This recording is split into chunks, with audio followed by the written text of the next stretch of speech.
Hello, today I'm gonna talk about the book called The Age of Spiritual Machines When Computers Exceed Human Intelligence, which was written by Ray Kurzweil, a man who is now 74 years old and has 19 doctorates and is considered one of the greatest futurists who has been able to predict how technology will change over time.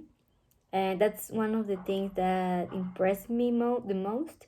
For example, how in 1999 he said that by this time there will be self-driving cars and that phones will be used to answer all our questions, which is now true. And not only this, but he's also an inventor, musician, entrepreneur, writer, and scientist in artificial intelligence and computer science. So he has a lot of knowledge in different fields, which I think has been helpful to be able to make his predictions when studying current technologies.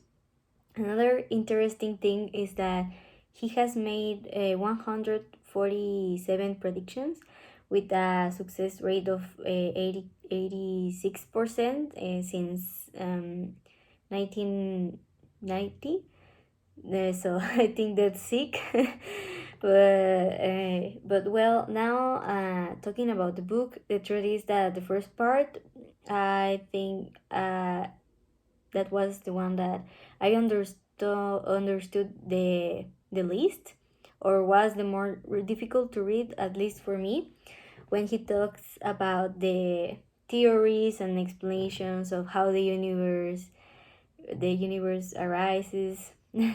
But I think it was interesting the topic of evolution and how the time pass in which everything is relative, and as he mentions that the more chaos there is, the slower it goes, and how this applies to us, like when we are children and time feels different. It goes slower compared to when we are adults.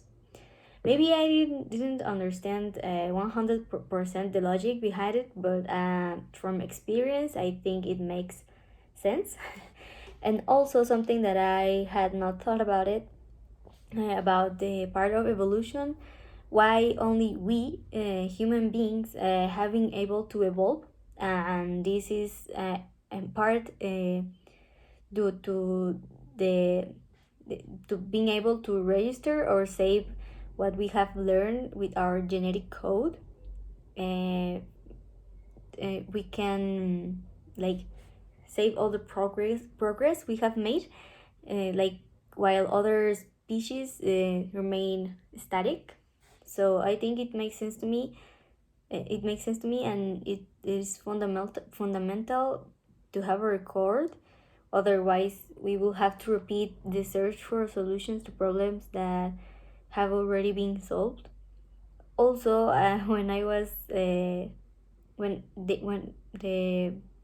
I was reading the book, I thought to myself, what if some disaster occurred and most of humanity was lost and there was no evidence of anything?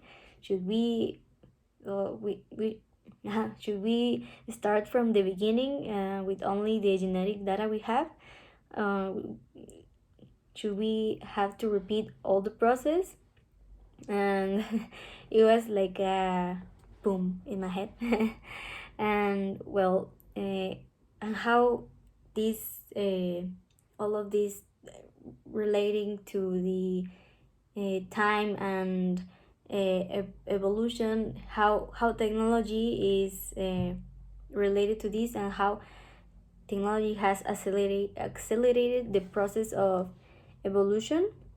And when something that it was interesting for me was when he after that he was talking about these ideas of the new brains or bodies and immortality, and these phrases that says our identity will be based on our mind file, we will be software. And I was like, as if we became computers with a large memory and infinite amount of backups, even though our body is not there.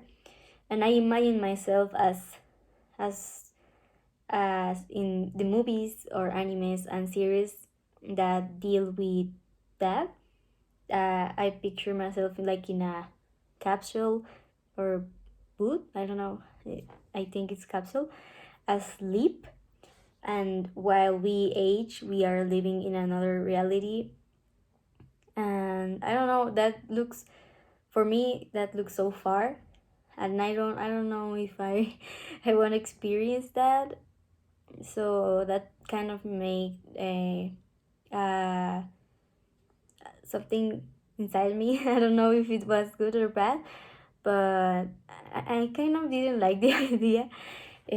But well, I think the for example when they were talking about how are we gonna or how the technology is going to be able to capture all our senses like smell, touch, and how it will evolve so we can live in a virtual or in a kind of a different reality. That kind of was like a shock for me. I like how they see different aspects like the year and how will technology change through the years. uh, for example, um, how it will evolve in health and economics and and learning, the process of learning. But I think the one that was most impressive for me was the one that said that we will not have like real bodies and everything will happen in a virtual environment. And at this point in the book, I thought that it related directly to the metaverse, which is a visual environment where users can have a complete experience, not only as a game, but to travel, attend to social events, work, study. It could be even have its own economy, talking about the financial system and the and currency. And I thought that it will be like, oh, what do you do for a living? And I would say like, oh, I run a store in the metaverse. It will be like something like that, something really weird, almost like another life, basically like a parallel universe. So that I guess that's why they call it the metaverse. And also, I think the ideas that Ray, the author, has are a little more extreme or more developed, since he thought that by this time we will already have the technology and intelligence to be able to be more software, as he mentions, or to live closer to the machines. However, these ideas that we have now are just being proposed and are very basic in comparison, in which they do not even reach that point of complete interaction and developing the senses in the virtual world. Since for the current ideas, what they propose is only the use of special glasses and other complements, while in the book they say like a complete boot, something for our ears like headphones and stuff. I think their predictions are not entirely accurate, and there is still a long way to go. And there are several things that I do not agree with or do not like. For example, talking about it's going how it's going to be the privacy for us. Like everything will be registered in some data, and nothing will be like you do something and it's just you just know that you did it, but now everyone or there will be a record that you did that. And I don't know if that's good or bad, because if there was like a hacker or something, everyone will know what you do in your life. Also the fact that in the book they don't talk about the environment. They talk about how technology will affect our lives as humans and economics and health and everything. And I think it's good, for example, in the health field, how we will help to reduce the diseases and cure a lot of diseases that are now really hard to deal with. But I don't I don't think well, I didn't like the fact that the environment wasn't mentioned. Like, if we continue evolving but we don't care about the environment, then it's gonna be like almost like Wall-E, when we have to leave the earth and live in this machine human world, when we don't have any interaction, and the world is gonna be like destroyed. I mean, in the environmental part, with no resources and anything. Also, the fact that of being immortal, for me, I don't think, personally, I don't know if we should do that, or we should be immortal, because uh, we have our like our period of life, and if we continue to having, for example, more kids and they are immortal, it will be like a huge amount of people, or in this case, uh, data, or in the system. And I don't know what it's gonna be like, so weird. I don't know how to say it. But also, when they say, well, in the book said, for example, in the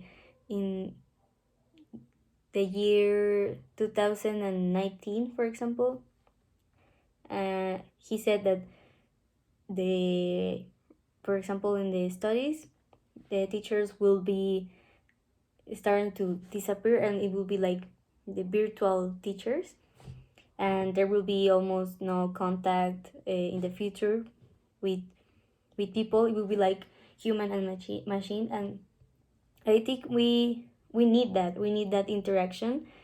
We I think we saw that in the pandemic.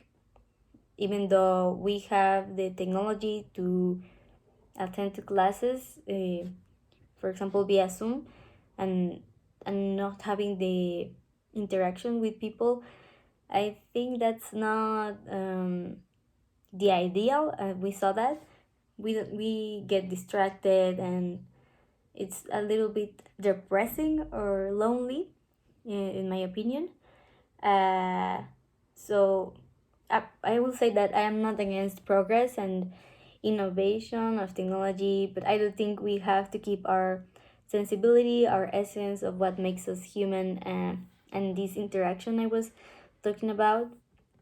Uh, and also, like uh, the something of the last parts of the book, when it says something about the year 2099, that people will be able to upload the information from their brains to the platforms, and that the machines almost will have to start the life, life of his own of their own.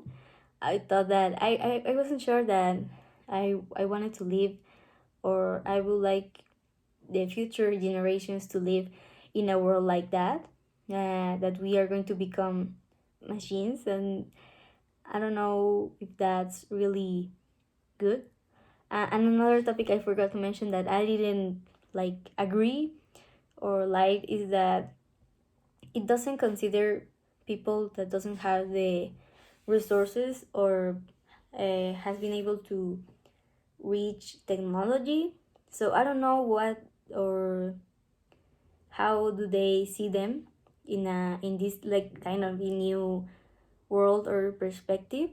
I don't know if if we generate or have this kind of technology, will they be able to have access to it, or will they be as isolated from all of these? So that's something I didn't like either. And well, I think it has its advantages and its disadvantages. Like, we can solve a lot of problems in health issues. It is also like a helpful tool for a lot of activities.